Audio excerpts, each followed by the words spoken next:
episode 2 of Beyond the Classroom. Today, Beyond the Classroom takes us well beyond the classroom, out onto the Gulf of Mexico. We're here with Rookery Bay Reserve and Naples High School marine biology students getting a hands-on lesson in science.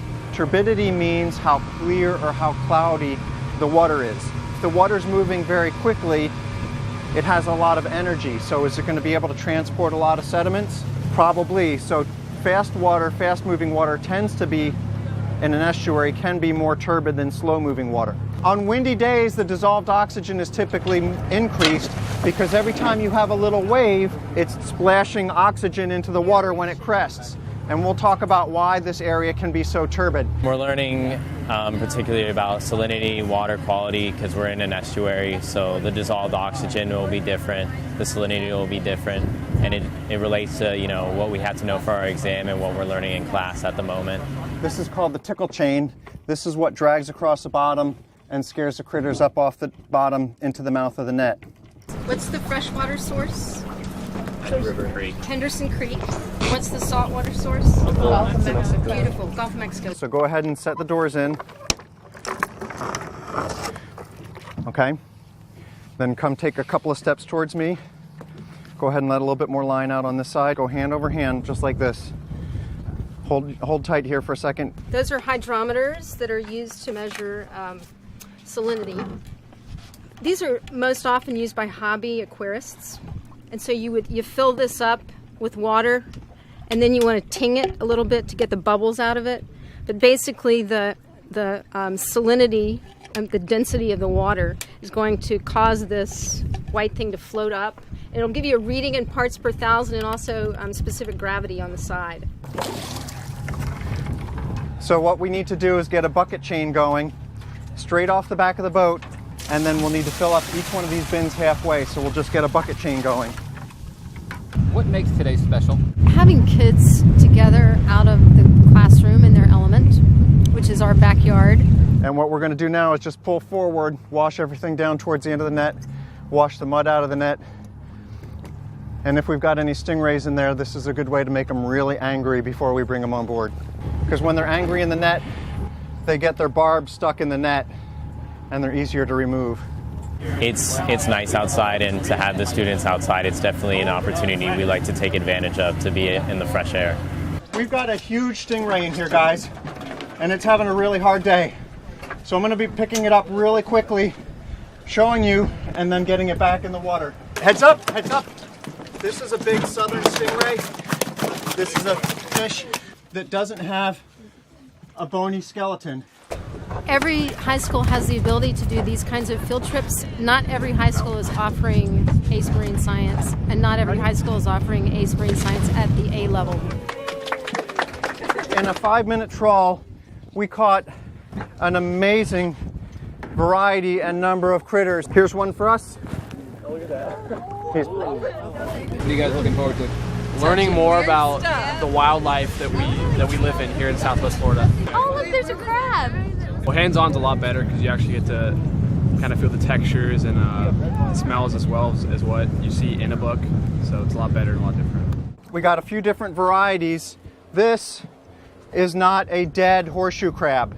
This is just the molt of a horseshoe crab. Horseshoe crabs have a hard exoskeleton, and in order to grow, they need to crawl out of this old exoskeleton. And I can tell this is a molt. Both of them I can tell they're molts because the shell is split at the front.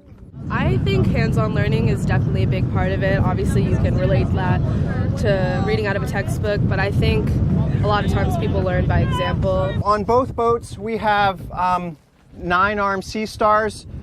This one lost at least one of the arms in the net. We did have a lot of 9-arm sea stars in the net, and they get kind of tangled up and the legs break off very easily. It's important to actually count the number of legs on these critters because sometimes we do come across an unusual one, a mutant, that will have extra or fewer arms than it's actually supposed to. I think this one actually did have 9. Everybody look at this before I take it apart. Oh, is it just like intertwined? Wait, Yeah. what's that one there? This is a brittle star. Oh, and it's just hanging on to it. This little guy is the ragged sea hare. If you want to touch it, it's not going to hurt you. These guys, if they do get scared, they will put out a purple ink. But please just hold it over the container. That way, if you do get startled, you drop it right back into the bin rather than dropping it onto the floor. There you go. This stuff here, what? It's going to get weirder. These two fins here, these are called the pelvic fins, and this is the anal fin. These three fins work like a tripod to support the fish up off the bottom its entire life. These are very thick and very padded compared to the pectoral fins, which are light and thin, and it uses those for swimming. With the area, we're here all the time, every weekend, but, seeing the animals and the fish, that's stuff we never really see. I think most of the students that I have today, if not all of them, have certainly been to the beach before, and they've been out on our local waters. But I don't think they've ever had the experience of seeing what's underneath that water and what it really means, what this estuary means to us. I guess to be more appreciative of the environment that we live in that's so close to us, and kind of, spread the word to conserve and to kind of treat everything as nicely as you can. Just go easy on that one, don't push it too hard. It's life-changing to be a part of this, close up to a part of history. From students out in the sun, learning above and below the Gulf of Mexico, we now go to a darker part of our world's history. We're here in Immokalee now at Immokalee Technical College, where students from the college and Immokalee High School are getting a hands-on lesson, actually rebuilding the boxcar for the Holocaust Museum of Southwest Florida. The biggest thrill for me today is watching kids working on the car. The origins of this Holocaust Museum here in Collier County came from a 7th grade student project in Golden Gate Middle School. So we have a Holocaust Museum in this county because of 7th grade students here that were so engaged with the topic. So anytime we can have students working on a project like this, it's fabulous. This year is our 15th anniversary, and we're so excited about what we've been able to accomplish with students and with teachers in that 15 years. And this is just a perfect opportunity in the midst of our 15th anniversary year. My parents were Holocaust survivors, and they were in a boxcar for almost 6 weeks. When I started with the museum, I felt it was important to get a boxcar for the museum because it's really a symbol of the Holocaust. Jack bought this boxcar and put it into the museum as a tribute to his parents. These are his parents. One of the stories that we were told in the reconstruction of the boxcar is this plate, which is heavy, I can tell you it's about 15 or 20 pounds, was mounted to one of the most deteriorated pieces of wood. Now consider, that boxcar went up and down I-75. It's amazing this piece didn't fall off. We want these kids to learn what's happening today, but they can relate it back and see what really did happen when the people were killed. Beautiful cut, beautiful cut. Perfect, come look at it. I was taken aback when I first saw it. I didn't know what to expect. I knew the history behind it and everything, but I never thought I would actually have it in real life in front of me, and I would actually be touching it and working with it.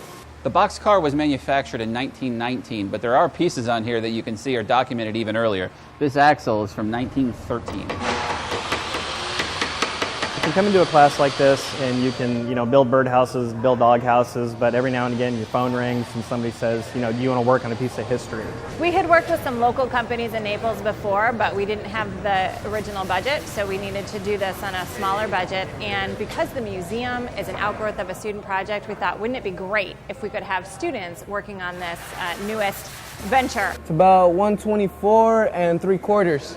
And so we called Lorenzo Walker, and Lorenzo Walker pointed us to iTech, and Sam Parrish, our educational specialist, was able to get in touch with Dan, and here we are at iTech.